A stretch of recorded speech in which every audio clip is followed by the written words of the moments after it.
Hey guys, what's up? It's Samantha. Welcome to my channel. Well, the title of this video explains it all, and I'm diving into my mini cut, how I'm doing it, why I'm doing it, and answering your questions. So keep watching if you're interested in learning more. Hey guys, what's going on? Thanks for tuning in to my mini cut video series. I should almost be calling this summer shredding or something like that, because my mini cut method isn't the typical fitness professional mini cut where I've been bulking and then I'm going to do a cut and then go back into a bulking phase again. It's more of a I've been bulking because naturally wintertime, holiday season, I wasn't looking or paying attention to really anything that I was eating. I was enjoying the holidays. Now for the past month, the whole month of January, I got back into my workouts. I've been just like kind of just eating cautiously, as in I've been just like avoiding a lot of crap food, but I have not been tracking calories at all. So I've probably realistically been eating maybe about 2,000 to 3,000 calories a day on average without tracking. This is just what I think I've been kind of doing. And now that I've been on a solid 4 weeks of my workout plan, hitting the gym every day and everything, I've slowly started to lose that winter fluff. But now at the end of January, it is, as you can see, I'm in a bikini right now and it is hot as hell. It is like 80 degrees here in Santa Monica. It's a beach day. It is beach season right now. We don't have that whole time to get out of that winter phase into spring and then get ready for summer. Like summer is right here, right now. And with that comes me wanting to be looking and feeling my best, not only for the beach, but also getting back into my work mode of auditioning for fitness and modeling and sports and all that, where I definitely just want to look and feel my best. Now, before you guys go ahead and write any comments in the comment section below about, oh, Sam, you have abs, you look great, blah, blah, blah. I'm 5'10". I have a lot of room to spread out this fat gain that I have. And yes, of course, I know. I'm looking at myself in the camera right here. I know I look defined, I look lean, but I am also sitting right now, which I just measured myself, at almost 20% body fat. For me, that's a lot. That is me feeling very uncomfortable in my midsection, around my back, and usually when I gain weight, it's usually right here in between my thighs, which of course it doesn't look bad. I look generally good, really good. But it's that feeling. It's that feeling of when I'm putting on jeans or when I'm like sitting down and I just like feel it. It's uncomfortable. I don't like it. And it's not my personal best. And my personal best is being a lot leaner, but leaner in a sense where I can maintain that throughout the entire year. So my mini cut is not a form of crash dieting or anything like that. It is literally just kind of stopping that process of, okay, the holidays are over. You've been working out for a month, which has helped start that momentum of losing fat. And now, all right, let's kick it into summertime mode, that cutting mode, where I'll cut for the next 2 to 4 weeks and watch my progress throughout those 2 to 4 weeks. And then at that 4-week point, I'm going to reevaluate, which I'll do an update video. And then I'm either going to stay at those macros to maintain, or I might add a little bit more. I'm just going to kind of go with the flow and see what my body does, how it reacts and everything. You know, as we get older, our metabolism is changing, our body chemistry is changing, everything is changing. So with that, I don't stick to like a certain, like, this has to be done this way, you have to eat this many calories, you have to stick with this. I listen to my body, and that is the most healthiest way to do things. So with being at 2,000 to 3,000 calories, I'm cutting it down to about 1,400 calories a day, with my macros being 40, 40, 20. So 40 carbs, 40 protein, and then 20 fat. And that started yesterday. Which right off the bat, one, I went to bed hungry and I woke up hungry, which I haven't experienced in a few months, because before I'd be eating a lot late night. And then last night, I think right after dinner, I had literally hit my max calorie and macro intake, which to me was kind of a shock because my body's usually used to like snacking on a little extra chips or dessert or something like that. But nope, time was up. My meter was up and I had to go to bed, which was funny. But today, waking up, day 2 going into it, I woke up today with so much more energy. It is shocking. And I don't know if because before I would be eating a lot of sweets or chips late night, which in the morning for me, it's a hangover. For me, that's how my body takes it. It's literally like a sugar carbohydrate hangover, and it makes it really hard to get out of bed. So today I woke up feeling great, and already on day 2, and I feel really, really good.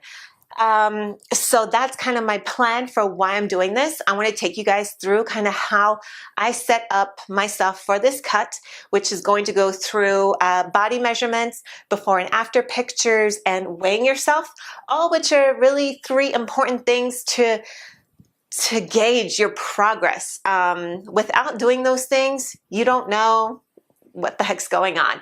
Yes, of course, you can just go off body looks, but why not take it a step further with measuring, weighing yourself, and all that? And when it comes to these things, I don't recommend you doing them often. Do not step on the scale every single day. That is going to give you a freaking complex. Even me, with just going into tracking my macros for the next 4 weeks, I'm nervous. I don't like it because that makes me really obsessive with food. So what I try to do is, for the first week, I pay attention to what I'm eating, and I kind of tend to get on a schedule of almost eating the same thing every day, but I create foods and make foods that I enjoy eating, so it doesn't feel like a diet. This is not a diet.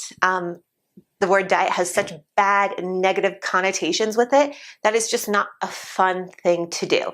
So what I do is I just try to pay attention to what I'm eating. So then through week 2, week 3, week 4, I'm kind of just doing it naturally without having to like write down or track everything that I'm eating and doing, because that becomes a very obsessive compulsive method, and it can turn to be an unhealthy thing, which I don't want this to become.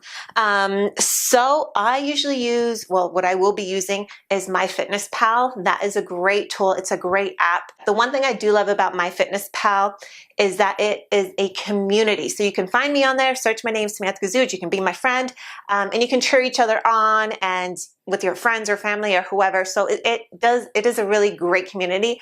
And another thing that I love about it is that whenever you eat food or anything like that, you can scan a barcode and it automatically populates, you know, all of the macros, which makes it super quick, super easy, and kind of just simple to use.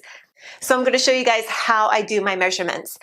So if you don't have one of those like flexible tape measure things that, you know, people use for their body measurements or for clothing or whatever, this is what I do, because I don't have one of those. I got an old shoelace, and then I have a tape measure. So this makes it a really simple, easy way to do it. So this is what I do.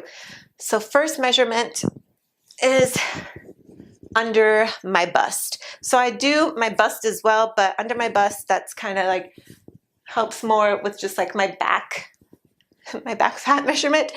So it's right here. So I just take it, pinch it, not so it's super tight or anything, just gently, loosely around it.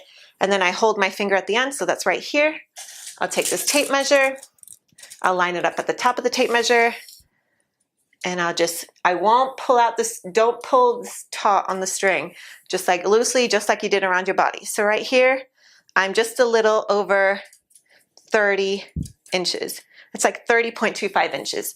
And then I'm going to do the same thing for around my waist. So for me here, I like to do it at like the smallest part of my waist. If that makes sense. So if you have to do this in front of a mirror, go for it. So it's right here. Here I'm at 28.5 inches. And then I go around my hips. So I'm gonna stand back here for this one. So with hips, I like to do it around the fullest part of my butt. So with this, make sure you're standing with your feet together. So this is around like the widest part of my butt. So yeah, doing this in front of a mirror will definitely help so you get the accurate measurement. Here I am at 39.75. And then one last thing I recommend doing is, depending on where you personally store fat. For me, like I mentioned, it is my thighs. Here is like, I mean, it's fat, it's thighs, it's my lower back, my hips. That's kind of typical for a female, but I would measure the place where you generally tend to store fat and do each side. So for me, I'm going to do the widest part of my thigh right here, 23.5, and then also do the other side. So if it's your arm or your legs, do both sides, because guess what? They are never, ever the same. Never the same. And 22.5, never the same, because guess what? One leg is more dominant than the other. I drive a lot. My right leg is going to be doing more work on a constant basis, which means it's going to be slimmer than the other leg. Just happens naturally. Can't really do much about it, but that is life. Next, we'll go into a scale weighing, and then also check your body fat. I have this amazing scale. You can get any sort of body fat scales on Amazon, the store. Don't ask me where to get them. Amazon is a very good source. And make sure you read the reviews on scales to find which one is the most accurate. You'll usually see comments below like this is way off all the time, or this fluctuates a lot. So if you can get a scale, awesome. If not, go to your local gym. If you're working out there, ask the personal trainer, be like, hey, can you just measure my body fat? They will always do it. It is not something they will charge you for. You should be able to ask anyone to help you with that with no obligation to anything else, because that is what the gym is for. My weight is about 155.8, and my body fat, I think, is about 19.8%. I'll put those pictures up right here. I'm going to do just kind of a quick turnaround here for you guys so you guys can see. And I'm gonna post my before and after pictures as well. I just want you guys to know that none of my stuff is basically Photoshopped. This is all just kind of proof of where I am here today. So I'm very excited about this process. Yeah, I'm just excited to challenge my body again. It's been a minute, and excited to just do that. So just as a final recap, I did my holiday natural bulking phase by accident, which everyone does over the holidays. We all gain weight, we all eat whatever. We're all just doing our thing. For the past 4 weeks, I've already been hitting my workouts hard every single day in a week, and I've been making healthy choices. I also removed alcohol for the past 4 weeks, which has been a great help. I just feel better. I look better, my skin feels better, and I've been able to stick to my diet, because guess what? No drinking means no hangovers, which means constantly feeling good all the time. Now, for the next 4 weeks, I'm doing my mini cut.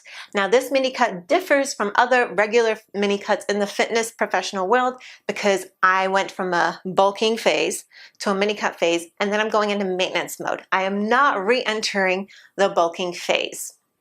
Do you guys understand that? So I'm going into a calorie deficit. During a calorie deficit, it's impossible to build muscle. So here's another reason why I don't want anyone to start off with a mini cut as their diet, because with the way that I do things, I like to build up muscle, tone up the body, and then drop fat. So now I've built all my muscle, I'm happy with it, and I'm going to drop fat. So as you naturally do this, you might feel or think, oh, I'm getting more muscular. No, you're just losing fat. So all the definition that you have going on of the muscle that you've built for the 4, 6, 8 weeks prior is now finally showing through. You're getting more defined. So after these 4 weeks, I'm going to just like reevaluate, take a look at my body, see how I'm doing with the calories and everything, and then go into maintenance mode, because I want to stay this way throughout the entire summer. So this is another reason why I don't use this cut as like a crash diet, because for me, this is me just getting back to like my normal summertime body, which I'm always comfortable at with staying. It's never a sacrifice. I'm not punishing myself to stay lean or anything like that. It's a comfortable way that I live day to day. So at that point, that's when I'll be like, okay, do I need to up my calories? Can I eat a little more? Can I eat it a little, like, do I eat less, etc.? Probably not less, because I'll already kind of be at that point. But you guys know what I mean. And that concludes my mini cut, aka summer shredding video, which will be maintainable throughout the rest of the year until the holidays. So if you like this video, give it a thumbs up. Please make sure that you subscribe to the channel. I'll be throwing out videos every single week from here on out. This is it. This is the beginning of 2018. I know I've been MIA for a while. Not no more. I am back. All right. Thanks for watching. I'll see you guys later. Bye.